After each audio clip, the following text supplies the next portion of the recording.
Hi, this is Dino from FFTV, the High Press, and today we're talking about Axel Disasi, who is having a medical for Chelsea currently. Now, he's cost them £38.6 million from Monaco, and we're going to learn all about him. We're going to measure him against some of the current Premier League greats in the same position, and we're going to talk about how he's going to fit into the Chelsea lineup. Now, Pochettino has lost Wesley Fofana, unfortunately, through an ACL injury, and that's pretty devastating for him.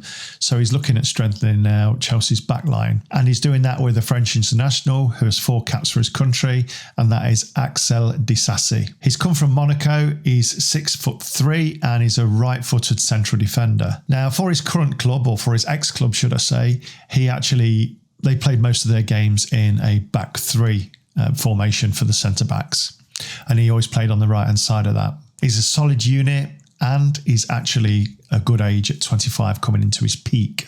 So what is he like? Well, he's untypical ball-playing centre-back. You don't see many of those nowadays. Obviously, the likes of Van Dijk and people like that and previously sort of Rio Ferdinand have made that role popular for many, many different reasons that we'll go through. He does like to play the long ball, which we'll go through his statistics and some example highlights from it. But as Monaco played 40% of their games were played with a 3-back last season, he actually played in every single league game, scoring 3 goals and only picking up 2 yellow cards. Now, it looks as though Pochettino is lining up with a 4-2-3-1, which seems his favoured formation in the summer series that we've seen. But last season, they played the majority of their games 4-2-3-1, but also played a 3-back, and this guy can play in either of those positions. He does have some strengths and weaknesses, which we'll go through, and I'm going to measure him against 2 of the elite centre-backs in the league at the minute. We're going to take Van Dijk and Saliba. So when I give you the stats, I'll put something pretty meaningful next to it. So as he's a ball-playing defender, let's take his passing stats first. I'll come on to tackling and interceptions and things like that a little bit later, but let's take his passing first. So these are all per 90 figures, and again, I'm measuring him against Van Dijk and Saliba. So his passing figures are pretty good, but not as good as the other 2. So he successfully completes 46 passes per 90 minutes. So he's actually averaging per 90 minutes rather than per game. Whereas Van Dijk is up at 69 passes and Saliba is 60 passes. So Disasi falls out a little bit there. But where he does excel is his long-range passing. And if you look at his long pass succession rate, then it's above the other 2. Now, his long pass succession rate is 5.7 successful passes per game, whereas Van Dijk is 5.3 and Saliba is a lowly 2.6. Now, there's an argument to say there that Arsenal like to play out from the back, so therefore he's not expected to do long passes, which is fine, so you can accept that. But in the new system that Pochettino looks on playing, he likes to get the ball from the back, and we'll come back a little bit later to that. He doesn't tend to play through the midfield anymore for a reason. One of his strong areas, in my opinion, is when he's up on the halfway line defending and the ball comes out from the opposition. He tends to press the man really, really tight, and he gets most of his interceptions that way, with an average interception of 5.6 per game. But when he's actually deep in defence, he can get caught on leaving the opposition attackers a little bit too much space, and therefore he's late in the tackle. He possesses a little bit of pace, but he's not lightning, so don't expect that. The interceptions for the other 2, Van Dijk is 5.2 and Saliba is 3.9. So again, he gets more interceptions in. But he can be a little bit clumsy, and let's have a look at tackles now. So successful tackles per 90 minutes is 13 for Disasi. Van Dijk and Saliba are both on 12. So very, very similar in terms of tackle succession and the number of successful tackles they have per 90 minutes. But he can be a little bit clumsy, and I'm actually surprised that he's not picked up more bookings than this. He's only had 2 yellow cards last season. So as already mentioned in the outset, he's 6'3", which isn't huge for a defender when you look at somebody like Van Dijk. He does win his fair share of aerial battles, winning 4.5 aerial battles per 90 minutes, whereas Van Dijk and Saliba are both behind on 4.1 and 3.6 respectively. Now, when you watch him in the air and when you watch him challenge in the air, and whether it's defending or whether it's an attacking a free kick or a corner, he hasn't got the biggest leap. You know, he certainly doesn't leap like Ronaldo, a salmon leaping out of the water. but his timing is very, very good. Another negative on his heading is he doesn't head it very far. When you see Van Dijk head the ball, he powers it up the field. When you see Disasi head the ball, it kind of tends to flop off his head. And that sometimes works when he's got players around him that he can just head off to.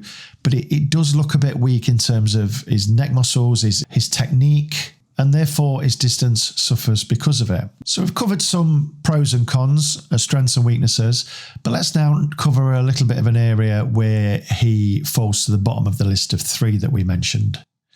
Now, this is losses in your own half. Now, this can incorporate when you're carrying the ball and when you're passing the ball. So he can be a bit stray on his passing, and his awareness, I think, is sometimes missing, as you can see from one of the clips here, where he's carried the ball out and completely doesn't see the attacker behind him, who then takes the ball off him. So the losses in their own half looks like Disasi, 7.7 losses per 90 minutes in his own half. Van Dijk in front of that on 5.6 and Saliba on 5.3. So Saliba's actually better on the ball than Disasi is. So what was his role with Monaco? Well, I've already mentioned that most of their games were played with a back 3. Now his heat map shows that he covers fairly inside the pitch and well into the opposition's half.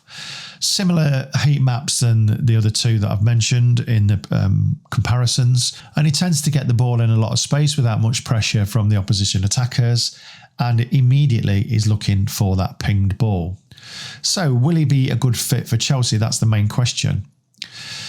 He does have his strengths, he does have his weaknesses, but I think Pochettino's brought him in because if you look at last season compared to this season, now last season Chelsea did play 4-2-3-1 as their main formation, but definitely it looks as though that's Poch's go-to formation this season. Although he's tinkered with them, he's not tinkered so far with a 3-back in the summer series. He's always had a 4-back. Now, if you look at the way Chelsea have played in this summer series, when the defence gets it, they like to build out from defence but not build through the midfield. And the reason they don't want to build through the midfield is because they're playing with a 2-man midfield. 3 attacking midfielders and 1 striker. When you play with a 2 in midfield, you can generally get overrun when you try and play the ball through midfield. Most teams in the Premier League last season played a 3 in the middle, and the likes of Man City and a couple of others started to play this box midfield where you've got a 3-person midfield and then you've got an inverted wing back or inverted fullback coming in to create a box shape in midfield, which the reason they do that is because it'll outnumber a 3-man midfield and way outnumber a 2-man midfield. So if you take that into account, that most opposition teams would have played 3, technically 4 with this box formation in midfield, then a 2 is going to be overrun. So this is why you see Chelsea in the summer series not necessarily playing through the midfield, but playing over the top of the midfield. Now you see this in a couple of clips here where the defenders pick up the ball and they're always looking. Whether they go that way or not, they're always looking for that long pass. And as you can see, these passes are bypassing the midfield and straight over to the front line. Now that's not negative long ball direct football in my opinion. That's structured because Pochettino wants to play an attacking team with a solid back. And if you play, let's say you play a 3 in midfield, then you're robbing from somewhere else. You're robbing either a attacking midfielder, a number 10, or you're robbing a 3-back central midfield. And then you play through the lines a bit like Arsenal do. So he's looking at getting the ball back to front as soon as possible. So with Disasi's long passing range and his excellent statistics in his long passing, I think this could be a really good progressive signing for Chelsea. Not necessarily a good defensive one, but a good attacking one to get these moves flowing. So in summary, is Disasi a good signing? I can't really talk about the cost of him compared to whether he's good or not, because this season's or close seasons inflation of value have gone up from all those midfielders that are it's 120 million, 100 million for Caicedo, etc., etc. All these people like Lavia, Caicedo and Rice that have kind of set a bit higher benchmark now in terms of transfer numbers. So 38 million, is he a snip? Well, he's in his peak. He's not young. He's not like a 21-year-old that can develop. He does have some flaws to his game, but finding these ball-playing central defenders in a role that Poch wants to play is like gold dust. So Chelsea fans, let me know your thoughts below. Have you seen anything of him? What do you think of the clips I've showed you? Are you excited by him? Is he a good replacement for what you've got? Please let me know down in the comments, and remember to like and subscribe for more Premier League content, analysis, transfers, and everything else. I'll see you soon.